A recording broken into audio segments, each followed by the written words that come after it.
Assalamualaikum warahmatullahi wabarakatuh.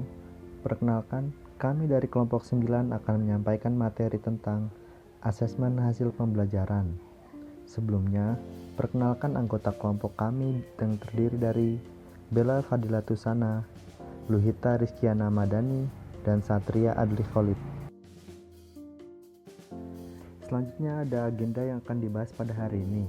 Yang pertama, pengertian asesmen pembelajaran, manfaat asesmen pembelajaran, fungsi, tujuan, dan prinsip asesmen pembelajaran, cakupan asesmen, jenis evaluasi pembelajaran, dan teknik dan pelaksanaan asesmen. Yang pertama ada pengertian asesmen. Diartikan sebagai kegiatan untuk mengungkapkan kualitas proses dan hasil pembelajaran. Terdapat berbagai cara penggunaan berbagai alat penilaian untuk memperoleh informasi tentang sejauh mana hasil belajar siswa atau ketercapaian kompetensi. Digunakan sebagai proses pengukuran dan non-pengukuran untuk memperoleh data karakteristik peserta didik dengan aturan tertentu. Asesmen pembelajaran dengan proses pembelajaran merupakan sebuah kesatuan. Maka dari itu, tujuannya harus selaras. Selanjutnya ada manfaat asesmen. Teknik dalam asesmen harus dapat mengungkapkan kemampuan khusus serta untuk mengembangkan kemampuan siswa. Sehingga ketika memilih teknik asesmen harus pula dipertimbangkan manfaatnya untuk umpan balik bagi siswa. Manfaat yang pertama, memberi penjelasan secara lengkap tentang target pembelajaran yang dapat dijelaskan. Manfaat yang kedua, dapat memilih teknik asesmen untuk kebutuhan masing-masing siswa dengan menggunakan beberapa indikator keberhasilan. Dan manfaat yang ketiga, memilih teknik asesmen untuk setiap target pembelajaran yang didasarkan pada kebutuhan praktis di lapangan dan efisiensi. Dalam asesmen hasil pembelajaran, pengembangan sistem penilaian berbasis kompetensi dasar mencakup beberapa hal.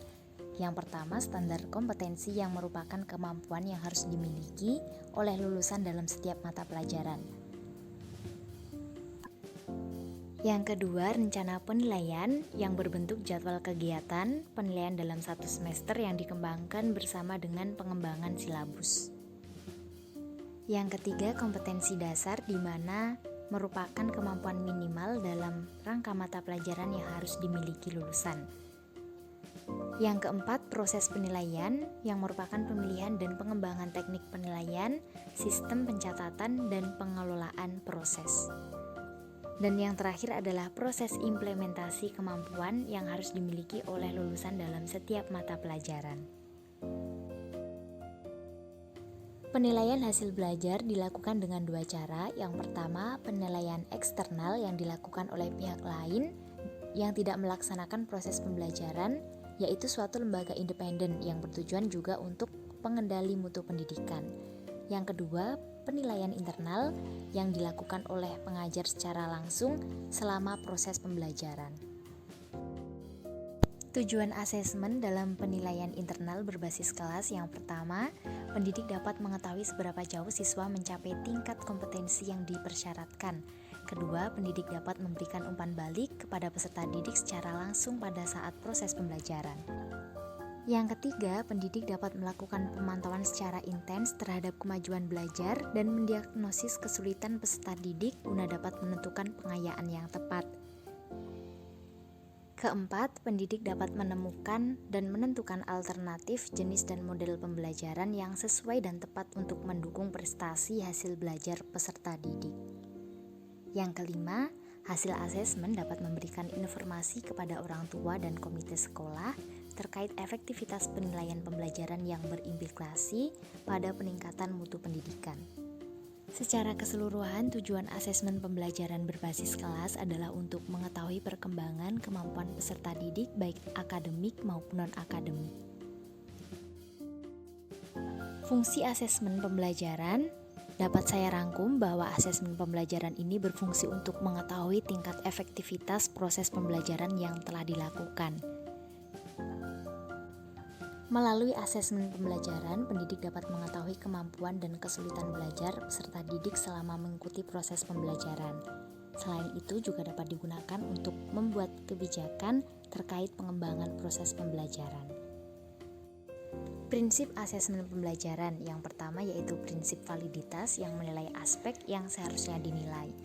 Kedua, prinsip reliabilitas yang berkaitan dengan penilaian konsistensi atau keajekan hasil penilaian. Ketiga, penilaian harus terfokus pada kompetensi. Penilaian harus dilakukan secara berkesinambungan, terencana, bertahap, dan terus-menerus dengan berfokus pada pencapaian kompetensi. Keempat, prinsip komprehensif, yaitu penilaian harus dilakukan secara menyeluruh mencakup semua kompetensi dasar. Berdasarkan prinsip ini, pendidik harus melakukan penilaian yang mencakup semua kompetensi dasar yang dipersyaratkan. Kelima, prinsip objektivitas, yaitu proses penilaian harus meminimalkan pertimbangan yang bersifat subjektif dari penilai. Jadi dalam melakukan proses penilaian, pendidik harus mempertimbangkan semua aspek penilaian secara objektif dan tidak bersifat subjektif atau memihak salah satu atau beberapa peserta didik. Dan yang terakhir adalah prinsip mendidik, yaitu penilaian bukan untuk mendiskriminasi atau menghukum siswa, tetapi untuk mendukung kemajuan peserta didik dalam pencapaian kompetensi. Oke, saya lanjutkan materinya. Kali ini saya akan membahas tentang cakupan asesmen pembelajaran. Menurut Bloom, cakupan asesmen dapat dibagi menjadi 3 ranah. Yang pertama ranah kognitif, yang kedua ranah afektif, dan yang ketiga ranah psikomotorik. Sedikit saya akan menjelaskan tentang ketiga ranah tersebut beserta jenjang kemampuannya. Yang pertama ranah kognitif, yaitu ranah yang berfokus pada pengembangan kemampuan dan keterampilan intelektual. Jenjang kemampuan dalam ranah kognitif ini yang pertama, pengetahuan. Dalam jenjang ini, siswa dituntut untuk mampu mengenali atau mengetahui adanya konsep, fakta, atau istilah tertentu. Yang kedua, pemahaman. Dalam jenjang ini, siswa dituntut untuk memahami atau mengerti apa yang diajarkan dan apa yang dikomunikasikan dalam pembelajaran. Yang ketiga, penerapan. Dalam jenjang ini, siswa dituntut untuk menggunakan ide-ide umum, tata cara, ataupun metode-metode, prinsip-prinsip, serta teori-teori dalam situasi baru. Yang keempat, analisis. Dalam jenjang ini, siswa dituntut untuk dapat menguraikan suatu situasi atau keadaan tertentu ke dalam unsur-unsur atau komponen pembentuknya. Yang kelima, sintesis. Dalam jenjang ini, siswa dituntut untuk mampu menghasilkan sesuatu yang baru dengan cara menggabungkan berbagai faktor. Yang keenam atau terakhir adalah evaluasi. Dalam jenjang ini, siswa dituntut untuk dapat menilai suatu situasi, keadaan, pernyataan, atau konsep berdasarkan pada suatu kriteria tertentu. Yang kedua, ranah afektif, yaitu merupakan ranah yang menekankan pada internalisasi sikap yang menunjuk ke arah pertumbuhan batiniah. Jenjang kemampuan dalam ranah afektif ini yang pertama adalah menerima.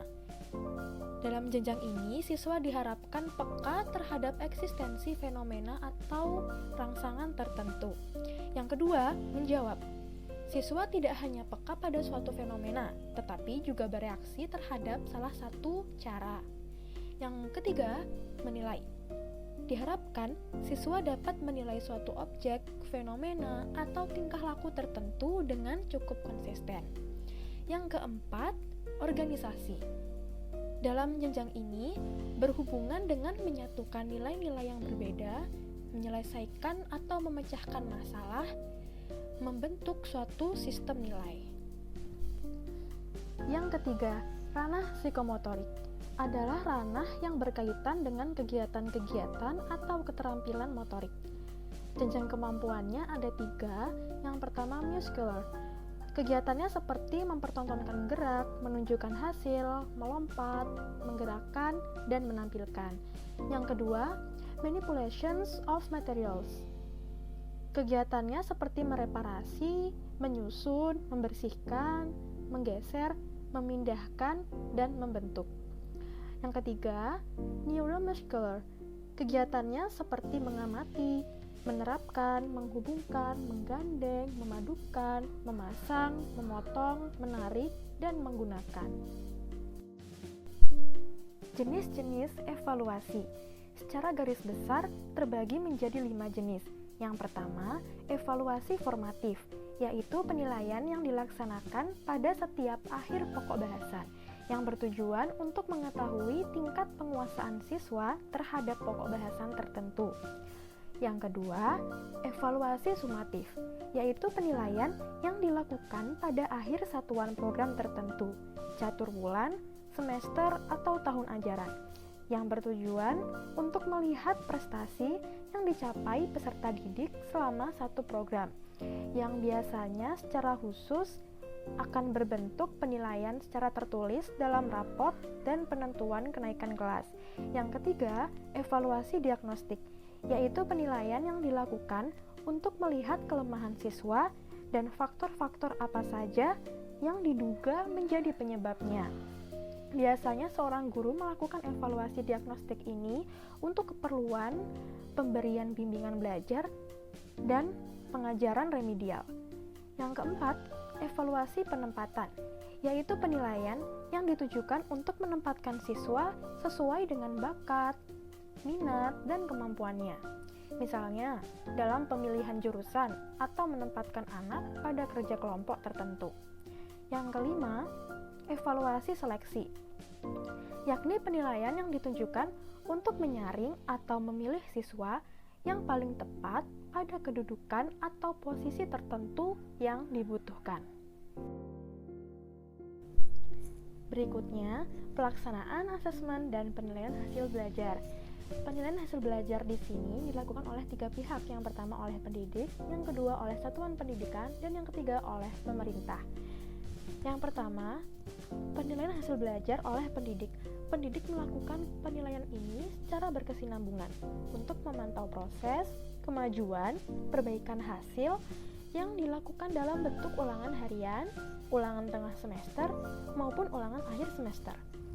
Yang kedua, penilaian hasil belajar oleh satuan pendidikan yang bertujuan untuk menilai pencapaian standar kompetensi lulusan dalam semua mata pelajaran yang ada di sekolah maupun di madrasah, dalam bentuk ujian madrasah maupun ujian sekolah. Selanjutnya adalah tentang penilaian hasil belajar oleh pemerintah. Pemerintah melakukan penilaian ini untuk menilai pencapaian kompetensi lulusan secara nasional pada mata pelajaran tertentu dalam kelompok mata pelajaran ilmu pengetahuan teknologi yang dilakukan dalam bentuk ujian nasional.